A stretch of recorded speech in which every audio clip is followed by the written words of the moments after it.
This is the Garrett Ace 400, which is ideally suited for finding coins, jewelry, and relics. The Ace 400 includes iron audio to help identify discriminated iron targets, digital target ID with a large 0 to 99 scale for more target information, a 10 kHz frequency for improved sensitivity on low and medium conductivity targets like gold and lead, an adjustable frequency to help eliminate electrical interference or other detectors in competition hunts, cam locks for increased stem stability, and a sharp, responsive pulse width modulation audio. The Ace 400 includes 3 free accessories: Garrett volume control headphones, an environmental cover-up to protect the control box from rain, dust, and mud, and a coil cover to protect your search coil from scratches and chips during use. Assembly of your new Ace detector is very simple. Loosen the lower cam lock and extend the lower stem. Insert the mounting washers. Connect the search coil to the stem and hand tighten the wing nut. Loosen the upper cam lock. Insert the S stem with the control housing.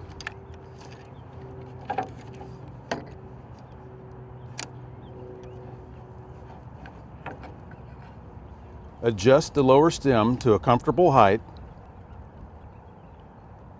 and hand tighten the cam locks. Wrap the coil cable snugly around the stem with the first turn over the stem. Insert the coil connector into the control housing connector and hand tighten. The arm cuff can be adjusted by removing the screw on the bottom and mounting the 2-piece cuff to the other hole.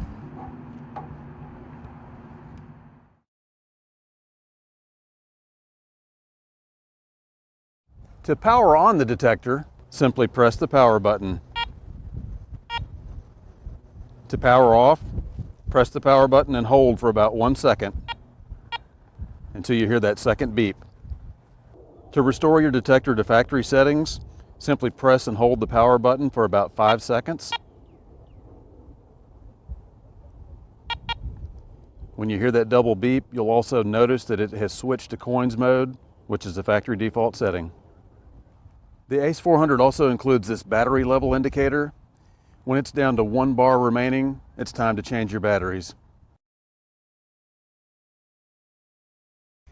Your Ace 400 is always going to indicate all targets that you encounter in the field, but it's important that you understand target ID. So let's take a look at that.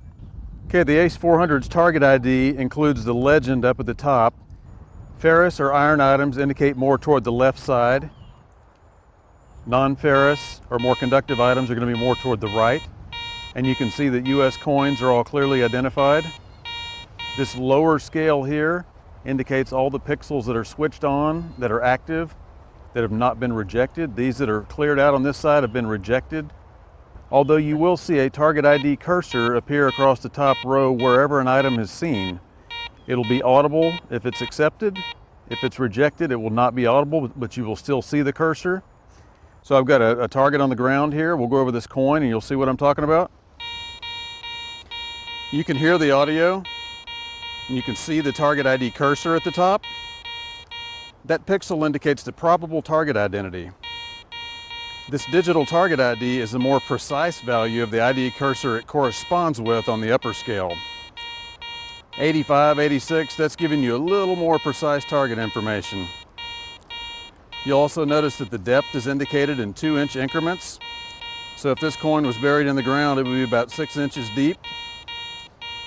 So you've got your target ID cursor, you've got your digital target ID, and you've also got your depth, all showing on the Ace 400.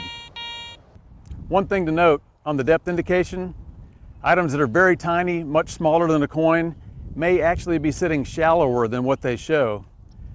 Other way around, items that are very large, much larger than a coin, may actually be deeper in the ground than what they indicate on the screen. So keep in mind that it's based on coin-sized objects. Also, for your digital target ID, it's important to note, get your target centered, pinpointed as best you can. If you have your target very well centered and you keep your coil swing very level and flat above the target, you're going to get a more precise target ID. The Ace 400 makes 3 distinctive tones based on a metal's conductivity.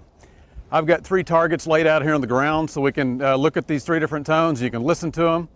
So let's take a listen here. Okay, the first tone we've got is a low tone. That's for anything with a digital target ID reading from 0 to 32. We've got a steel washer here for the low tone, so let's listen to it. There's your low tone sound. Next, for the mid tone, I've got a gold ring. Mid tone is anything reading from 33 to 75. There's your mid tone sound. Finally, for high tone, anything reading 75 or higher on your target ID, I've got a silver coin here. There's your high tone or your bell tone. And let's go back over the other 2 real quick so you can hear them. High tone, mid tone, low tone. One of the powerful features about the Ace 400 is the inclusion of iron audio on this machine. What that does is helps you avoid digging tricky things like flat washers and bottle caps that are often the nemesis of coin diggers. I've got a bottle cap right here, so I'm going to put this on the ground and then let's look at some of the settings and I'll show you how the iron audio works. This button here controls your iron audio, the same as your power button. One important thing to note, you must have some discrimination going on, some pixels of iron notched out in order for iron audio to be functional. So let's go over the target real quick with nothing discriminated. That bottle cup sounds pretty good. It's reading high tone, probably something I would dig. And just for the sake of notching out some iron, I'm just going to switch modes real quick to jewelry. So we got some iron notched out. Let's go over it again and check it though, just with the notches out. Still sounds good. But if I want to double check it, now I hit my iron audio, it indicates that it's on, and let's go back over it and listen.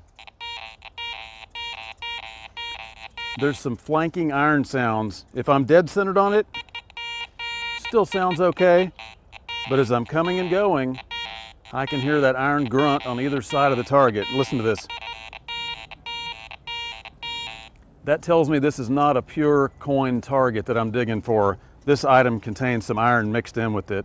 So that's the value of checking targets with your iron audio.